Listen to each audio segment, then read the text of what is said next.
오늘 말씀 가지고 예수님의 부활을 통해 믿음의 눈을 뜨다라는 제목으로 같이 말씀을 나누도록 하겠습니다. 오늘 본문에는 두 명의 인물이 등장합니다. 한 사람의 이름은 글로바라고 이야기하고 있고 다른 한 사람의 이름은 기록하지 않고 있습니다. 이들은요, 예수님의 12제자 중에 속한 사람들이 아니었습니다. 그러나 성경은 이 두 사람을 설명하면서 그들 중 2명이라고 말합니다. 여기서 말하는 그들이 누굽니까? 예수님의 11명의 사도들과 그 다음에 예수님을 따르던 여인들, 그리고 더불어 함께 있었던 사람들. 그렇기 때문에 쉬운 성경은 이 13절을 번역하면서 제자들 중에 2사람이라고 말해요. 즉 그들은 얼마 전까지 예수를 열심히 따랐고 예수를 추종하는 자들이었습니다. 예수님을 향한 부푼 기대를 가지고 있었던 사람들이에요.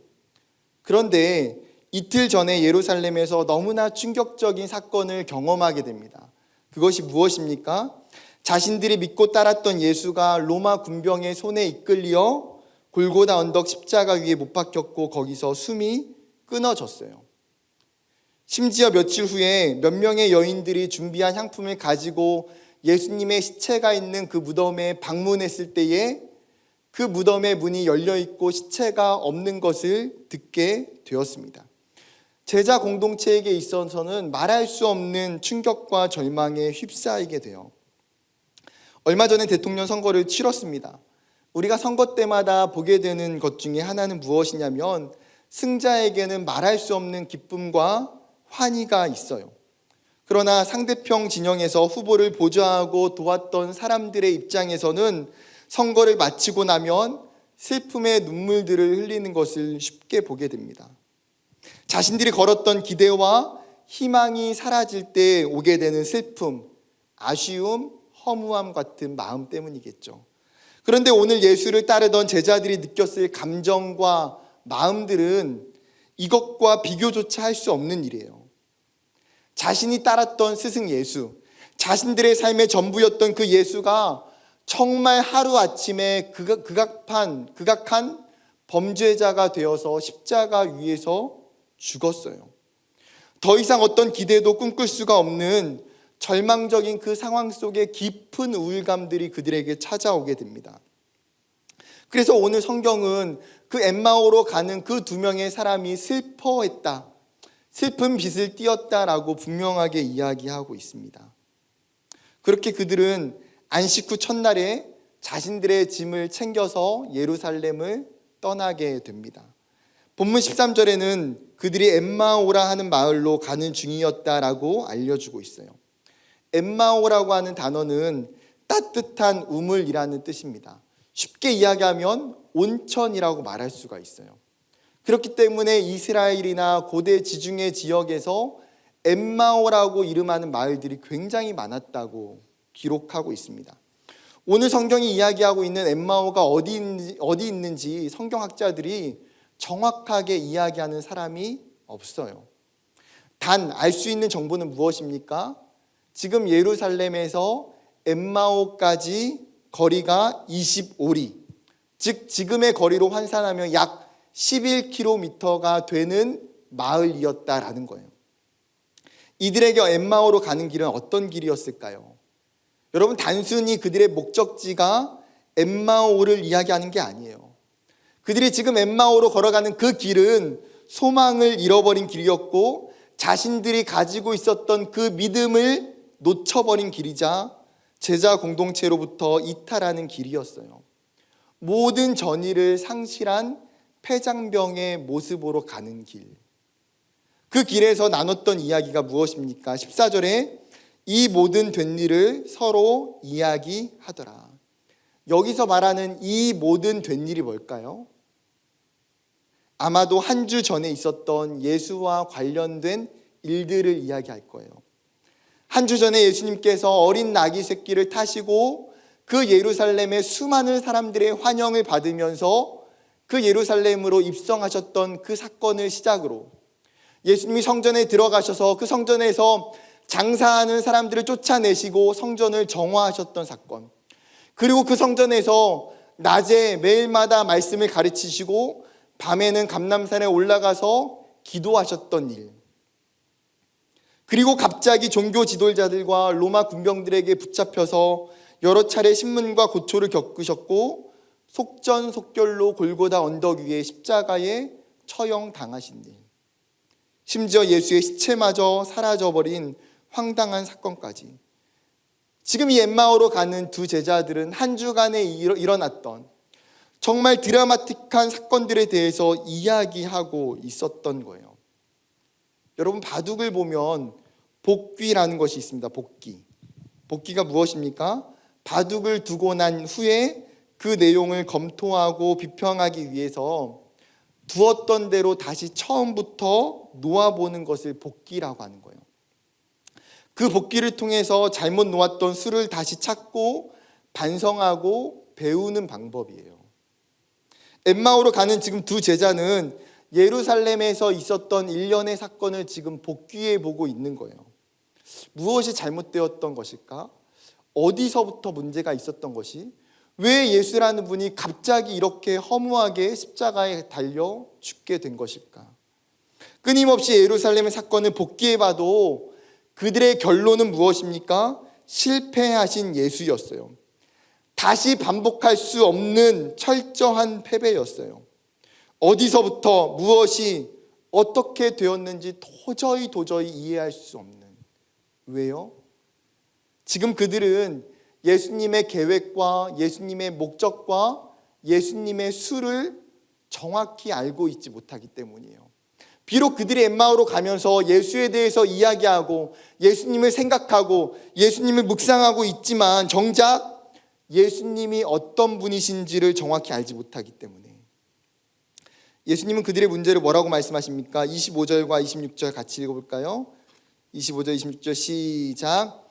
이르시되 미련하고 선지자들이 말한 모든 것을 마음에 더디 믿는 자들이여, 그리스도가 이런 고난을 받고 자기의 영광에 들어가야 할 것이 아니냐 하시고.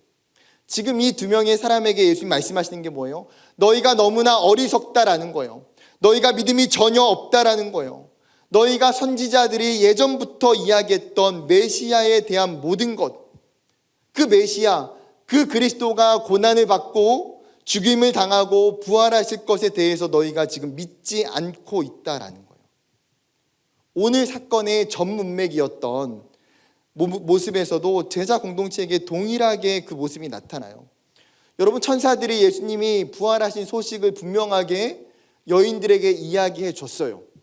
그리고 그 여인들이 그 소식을 듣고 예수님의 제자 공동체에 가서 그 이야기를 그대로 전했어요.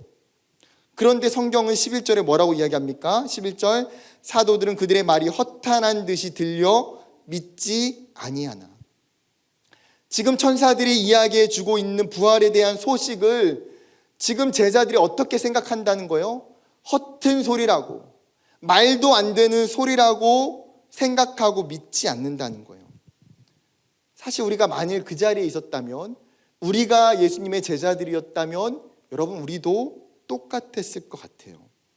부활이라는 말도 안 되는 이야기, 기적이라고 하기에는 절대로 일어날 수 없는 불가능의 영역에 있는 이야기를 여러분 어떻게 믿을 수 있겠습니까? 그들은 부활을 믿지 않고 예수님의 부활의 소식을 무시한 채 예루살렘을 떠나 지금 엠마오로 가고 있어요. 그런데 성경을 묵상하면서 지금 엠마오로 가는 이 두 명의 제자의 모습이 우리의 모습과 굉장히 유사하다는 생각이 들어요. 우리도 교회를 다니고 신앙생활을 하면서 나름 예수님을 따르고 쫓아서 예루살렘까지 왔다고 생각할 수 있어요. 내가 예수님에 대해서 어느 정도 안다고 생각할 수 있어요. 그런데 정작 부활이라고 하는 이 복음의 소식을 듣고도 부활에 대해서 믿지 못하는, 그것이 나와 정말 동떨어져 있는 개념으로 느껴지는 것.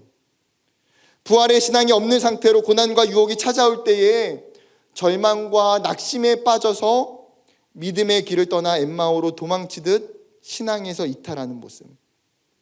여러분, 오늘 성경은, 오늘 하나님은 이 엠마오에 내려가는 두 명의 제자의 모습을 통해서 우리에게 질문하고 계시는 거예요. 너희는 예수의 부활을 믿고 있느냐? 너는 정말 예수의 부활을 확신하고 있느냐? 너의 삶에 있어서 정말 예수의 부활이 너의 삶에 중요한 의미가 있느냐? 사랑하는 청년 여러분, 기독교의 핵심은 예수의 십자가 사랑이에요. 우리의 죄를 대신해서 하나님이셨던 그분이 인간의 육체를 입고 이 땅에 오셨고 우리의 모든 죄를 대속하시기 위해서 십자가 위에서 자신의 생명을 내어주셨어요. 그런데 여러분, 이 십자가의 사랑이 특별한 의미를 가질 수 있는 것은 부활 때문이에요. 부활이 없다면 십자가는 아무런 능력이 없어요. 그냥 한 사람의 죽음에 불과할 뿐이에요. 그런데 그 예수님이 죽음에서 끝나신 것이 아니라 죽음을 이기시고 그 사망에서 다시 일어나셨기 때문에 다시 부활하신 그 예수님으로 말미암아 여러분 우리의 죄가 사해진 거예요. 말할 수 없는 신비, 상상할 수 없는 그 영광스러움이 부활에 있어요.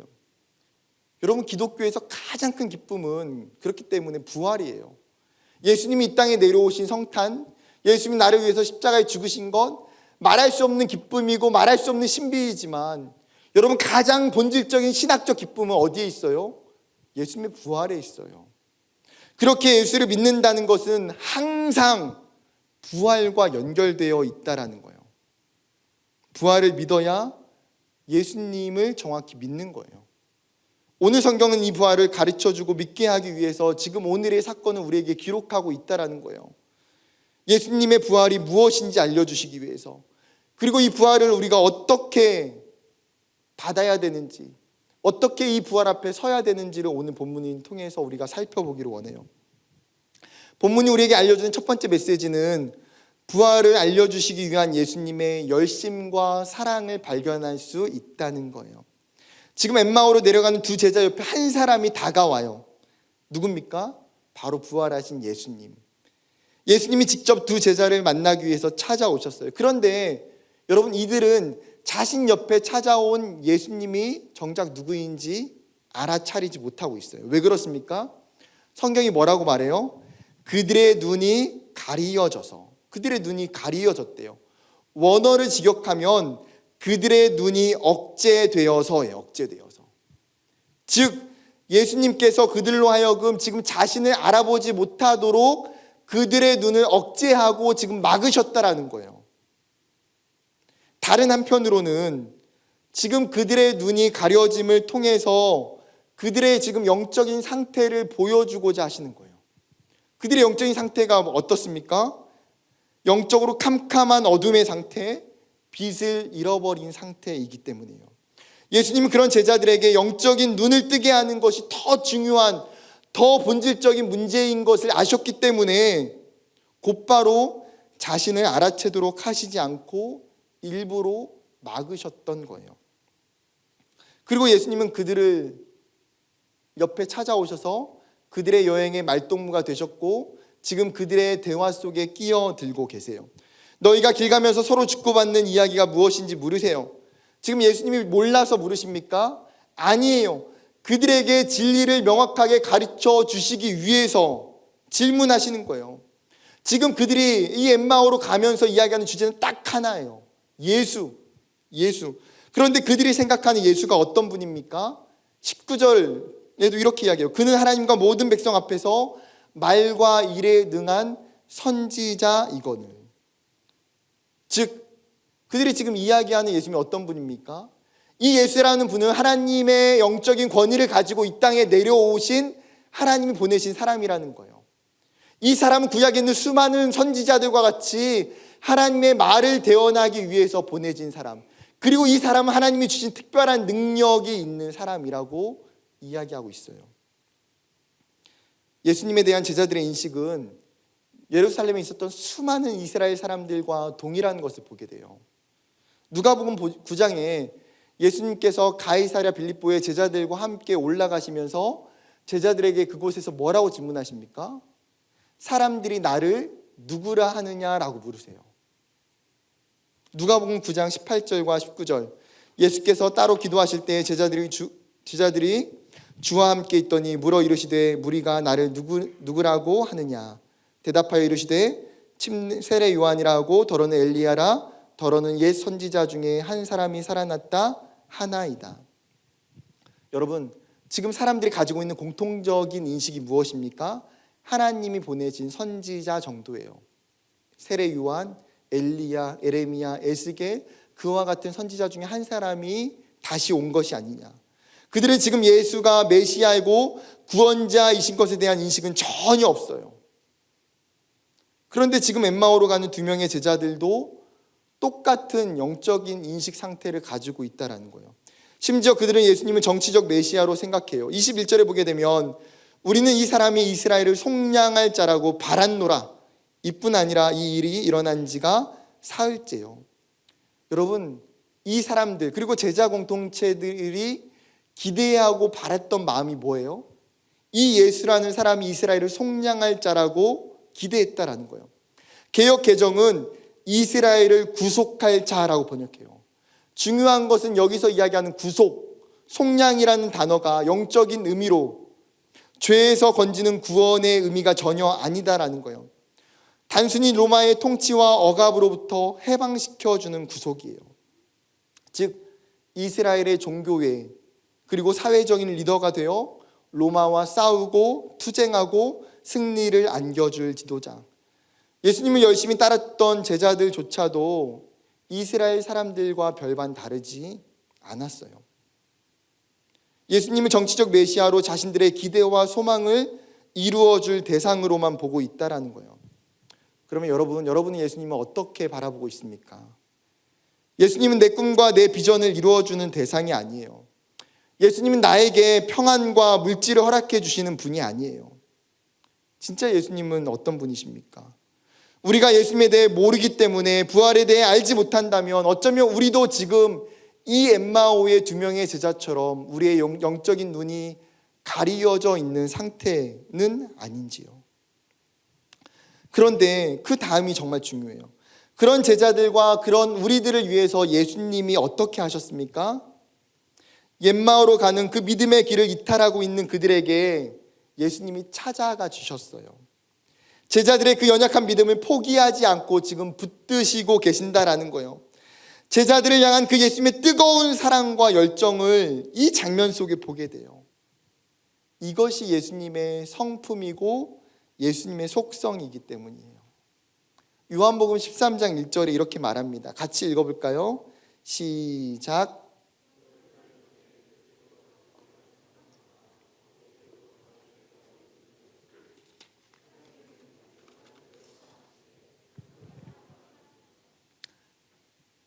세상에 있는 제자들을, 하나님의 자녀들을 끝까지 사랑하신다는 거예요. 자신의 십자가 죽음에 대해서 전혀 모르고 있는 이 제자들, 엉뚱하게 행동하고 있는 이 제자들, 믿음이 전혀 보이지 않는 이 제자들을 보면서도 예수님은 사랑하기를 포기하지 않으세요. 왜요? 그분은 사랑이시기 때문에. 오늘 본문에 나온 두 제자는 12사도에 속한 제자도 아니에요. 신약 성경 그 어디에도 글로바라고 하는 이름의 내용이 언급되어 있지 않아요. 다른 한 명의 사람은 아예 이름조차 기록하지 않았어요.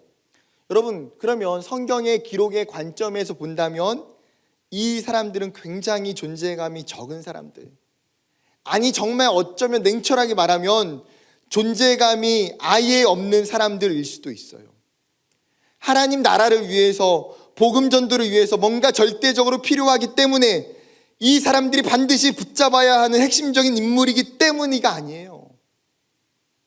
전혀 상관이 없는 사람들이에요.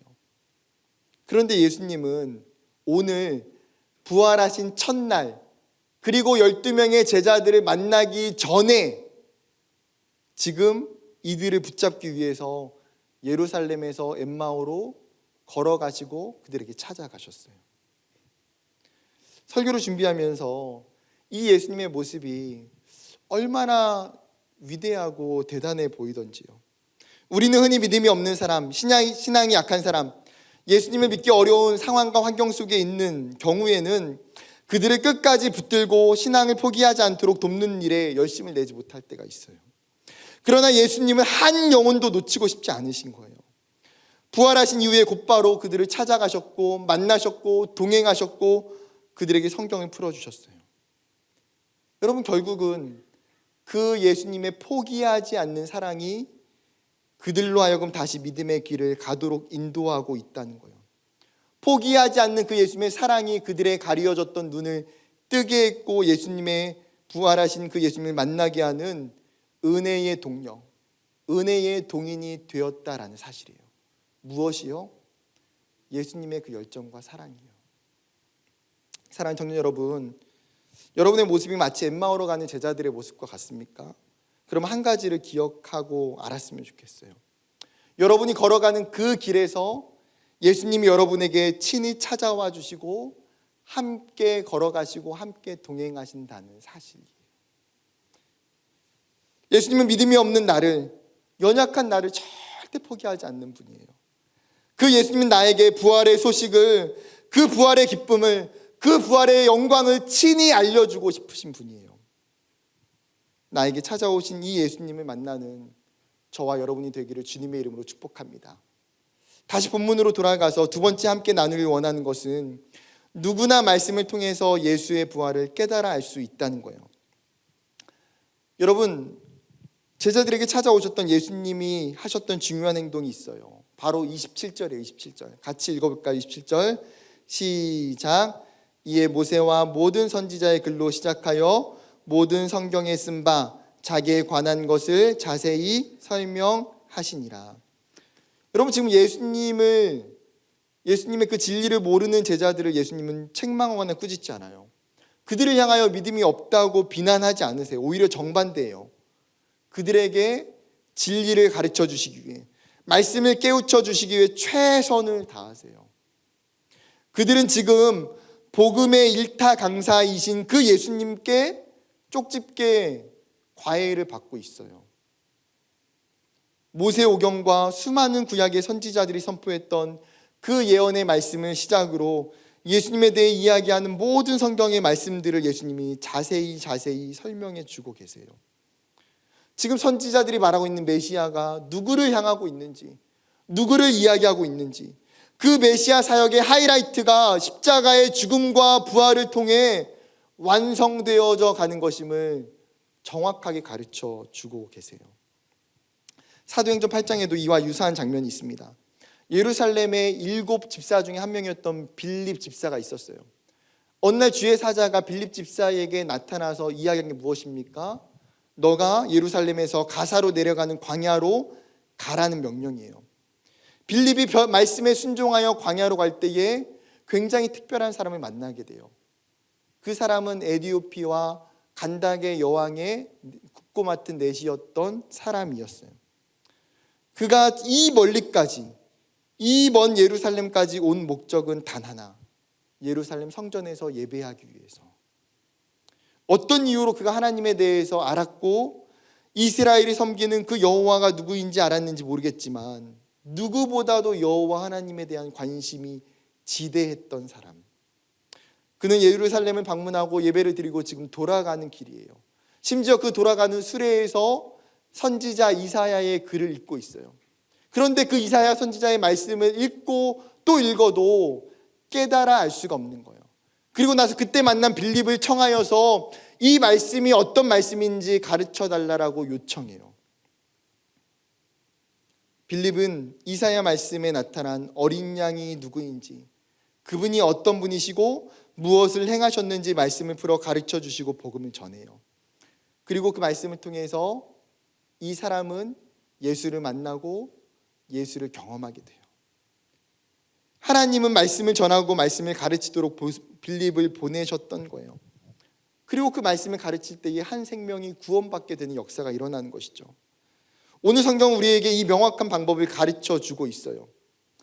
예수님이 엠마오로 가는 제자들에게 하셨던 방법처럼 여러분, 성경을 통해서, 말씀을 통해서 진리를 배우게 될 때에 그 믿음이 선명해지고 강력해질 수 있다라는 사실이에요. 여러분, 다른 것이 우리의 믿음을 세워주는 것이 아니에요. 다른 것이 우리에게 믿음을 주는 것이 아니에요. 하나님이 우리에게 계시하셨던 그 말씀을 통해서. 말씀 없이 예수를 인격적으로 만난다는 것은 너무나 어려운 일이에요. 정말 흔치 않는, 정말 사도 바울과 같은 초자연적인 방법밖에 없어요. 그런데 우리는 확률이 쉬운, 가장 쉬운 방법을 선택하여 도전하기보다는 때로는 확률이 없는 방법을 선택하고 기대를 걸 때가 너무 많아요. 지금 예수님이 두 제자들에게 가르쳐주고 있는 이 정석적인 방법을 통해 믿음으로 나아가야 돼요. 그들이 예수님의 가르침을 받은 후에 고백하는 것이 무엇입니까? 32절, 그들이 서로 말하되 길에서 우리에게 말씀하시고 우리에게 성령을 풀어주실 때에 우리 속에서 마음이 뜨겁지 아니하더냐 하고, 지금 그들이 예수님께서 성경을 풀어주실 때에 자신들의 마음이 뜨거워졌다라고 고백해요. 왜요? 말씀의 진리가 깨달아질 때에, 생명의 말씀이 내 삶에 깊이 찾아오게 될 때에, 여러분, 우리는 성령 하나님으로 인하여서 말할 수 없는 감격과 은혜를 경험하게 돼요. 그 말씀의 은혜를 통해서 깨달음을 얻게 되고 우리의 영적인 닫혀졌던 눈이 다시 열리게 돼요. 하나님은 성경을 통해 진리에 대해, 예수님의 십자가와 부활에 대한 증거들을 너무나 명확하게 우리에게 심어놔 주셨기 때문이에요.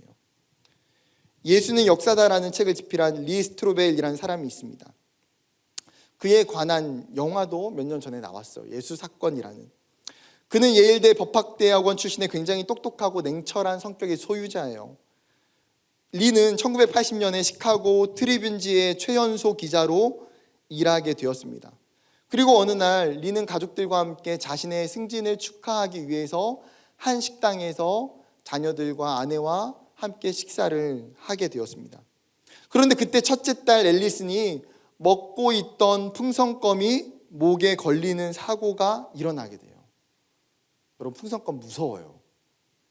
여러분, 리와 아내가 너무나 당황하고 겁에 질려서 있을 때 같은 식당에 있었던 한 간호사가 와가지고 응급조치를 해서 껌을 토해내게 돼요. 부부는 LP라고 하는 이 간호사에게 당신이 이곳에 있었던 게 행운이었다라고 이야기해요. 그런데 LP는 행운이 아니라 예수가 이곳에 보낸 이유가 있을 거라고 이야기해요. 이 한마디가 리의 아내였던 레슬리의 마음을 흔들어 놓기 시작해요. 그리고 며칠 후에 레슬리가 간호사였던 LP에게 고맙다라는 말을 하기 위해서 그녀가 일하는 병원에 찾아가요. LP는 그녀에게 다시 한 번 더 뭐라고 말하냐면 그 일은 하나님이 하신 일이라고 설명해줘요. 결국은 레슬리는 LP를 따라 교회를 가고 하나님을 믿어보기로 다짐해요. 그런데 하나님의 존재를 철저히 부정하는 무신론자였던 리는 그런 아내의 모습이 너무나 싫은 거예요. 오히려 자신의 아내를 기독교라는 종교에서 구해내고 싶다는 마음을 품기 시작해요.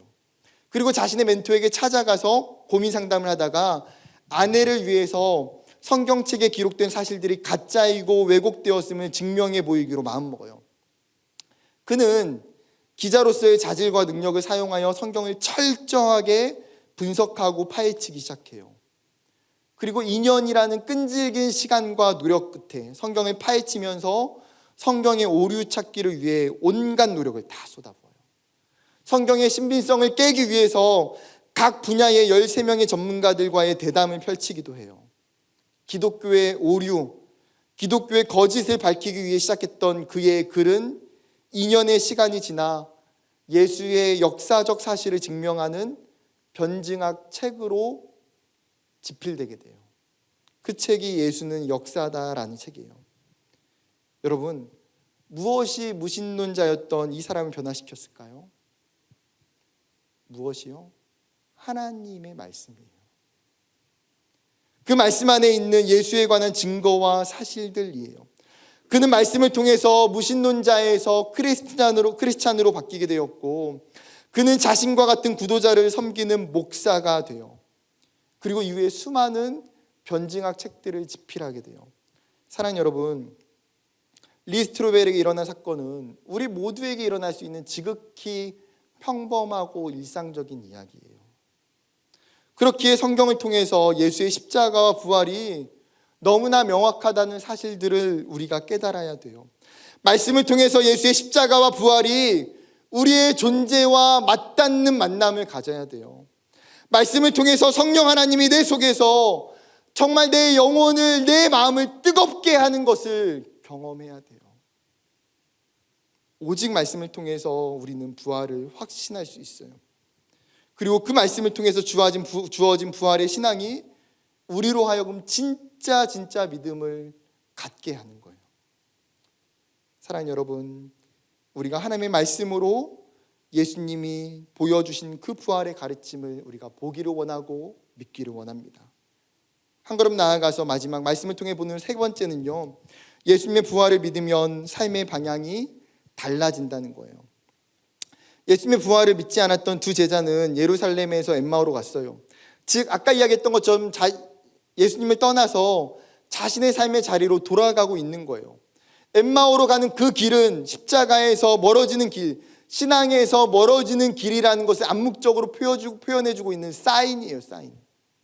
그런데 엠마오로 가는 길에서 예수를 만났고 그 예수님을 통해서 말씀을 들었고 예수님과 인격적인 만남과 교제를 갖게 돼요. 그리고 나서 그들의 발걸음이 어떻게 변했습니까? 33절, 곧 그때로 일어나 예루살렘에 돌아가 보니 11제자 및 그들과 함께한 자들이 모여 있어. 성경은 뭐라고 말합니까? 곧 그때로, 쉽게 번역하면 그 즉시 일어나. 여러분 생각해 보세요. 그들이 지금 예루살렘에서 엠마오로 왔어요. 지금 엠마오에 도착할 시간이 언제입니까? 저녁 해질 무렵이 되자 그들이 거할 곳을 찾아서 들어갔고 예수님과 함께 저녁 식사를 하고 난 이후에요. 그런데 그 캄캄한 밤에 자신들이 왔던 예루살렘으로 그들은 다시 돌아가요. 무엇이 이것을 가능하게 했습니까? 왜요? 예수님의 부활 때문에. 예수님의 부활 때문에. 그 부활의 기쁨과 그 부활의 감격과 그 부활의 감동과 그 은혜 때문에 그들로 하여금 다시 예루살렘을 향하여 올라갈 믿음과 소망의 불을 붙여 주었기 때문이에요. 여러분, 그들이 엠마오로 올 때는 말할 수 없는 슬픔과 절망과 탄식이 있었어요. 그런데 예루살렘을 향하여 돌아갈 때에는 말할 수 없는 기쁨과 소망과 기대로 완전히 변해 있더라는 거예요. 여러분, 부활은 신자의 삶을 변화시켜요. 부활은 성도의 신앙을, 성도의 방향을, 그 인생의 목적을 바꾸어 놔요. 우리가 너무나 잘 아는 것처럼 여러분, 예수님의 11명의 제자들, 그들이 예수님이 로마의 군병에 잡혀갈 때 예수님을 버리고 다 떠나요. 예수님이 십자가에 죽고 난 이후에 그들은 한 집에 모든 문을 걸어 잠기고 꽁꽁 숨어 있어요. 그 누구도 자신이 예수의 제자였다라고 자신 있게 말하는 사람이 없어요. 그 누구도 예수님이 말했던 그 사명과 그 복음 증거를 위해 헌신하는 사람도 아무도 없어요. 여러분, 그 순간 그들은 자신의 길을 전부 바꾸게 돼요. 예수의 길로, 십자가의 길로, 복음의 길로, 순교의 길로.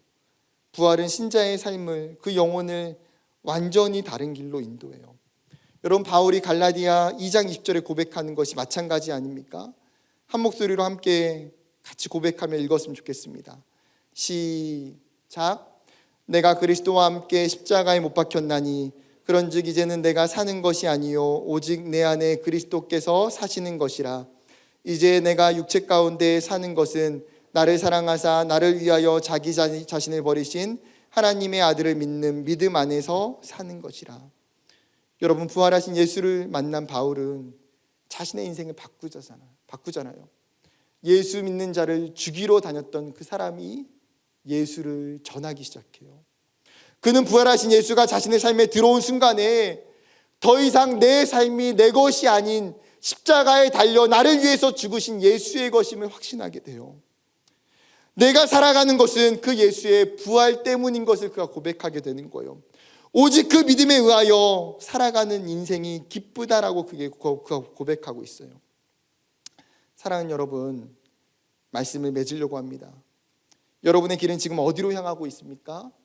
여러분의 방향은 지금 어떤 길로 걸어가고 있습니까?